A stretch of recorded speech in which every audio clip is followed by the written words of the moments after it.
one very important thing these freaking reviewers forget to mention. I'm Rio Gion and welcome to the channel.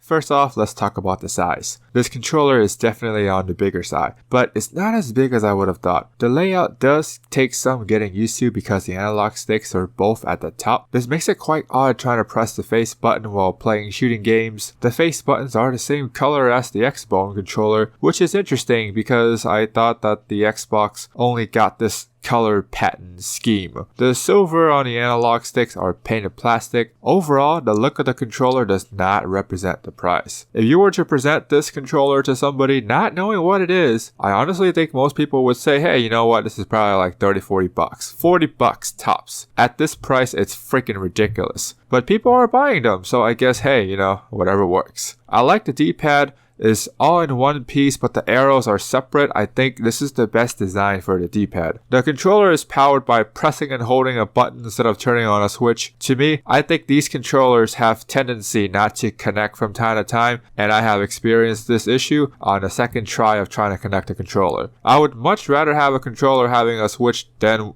without one, to be honest. The home and power buttons are on the right, and the start and select buttons are on the left. At least, I think they're what they're supposed to be. You have both the L2 and the R2, which is good. The L1 and the R1 are just too freaking big.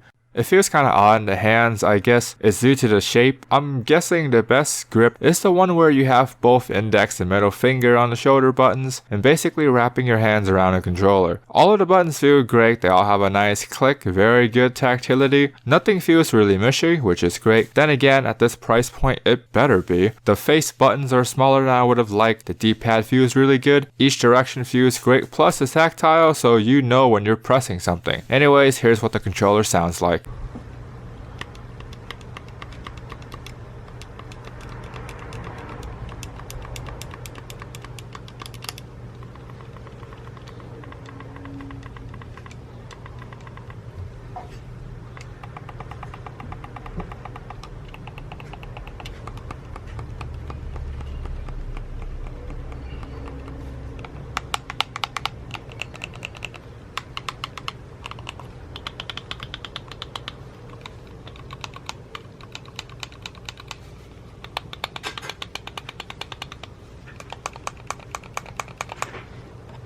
You know the one thing that these reviewers forgot to mention when they're trying to sell this controller? It's the freaking latency. There is a delay for pretty much any action you do. Every single movement with the analog stick, every single button press is delay. I'll bet from the video, you can't even tell that there's a delay. But to be honest, you're gonna have to experience it yourself and then you're gonna know what I'm talking about. This is downright frustrating because when you pay this much money, you would expect to at least have the latency worked down to a T. I mean, there are games where the controller would just flat out not work. I'm gonna make another short video to talk about this. I'll probably link it below to this one. The clamp, if you can call it that, is actually excellent. I love the idea of having a button to bring the controller back. This is a really good idea, and to be honest, other telescopic controllers should do the same thing. The controller fits the Note 9 with a case, no problem. I think there's still more room, so I think a Note 10 Plus with a case should not be a problem either. Let me know if you got a Note 10 Plus with the controller. I'm curious to find out myself. There is soft rubber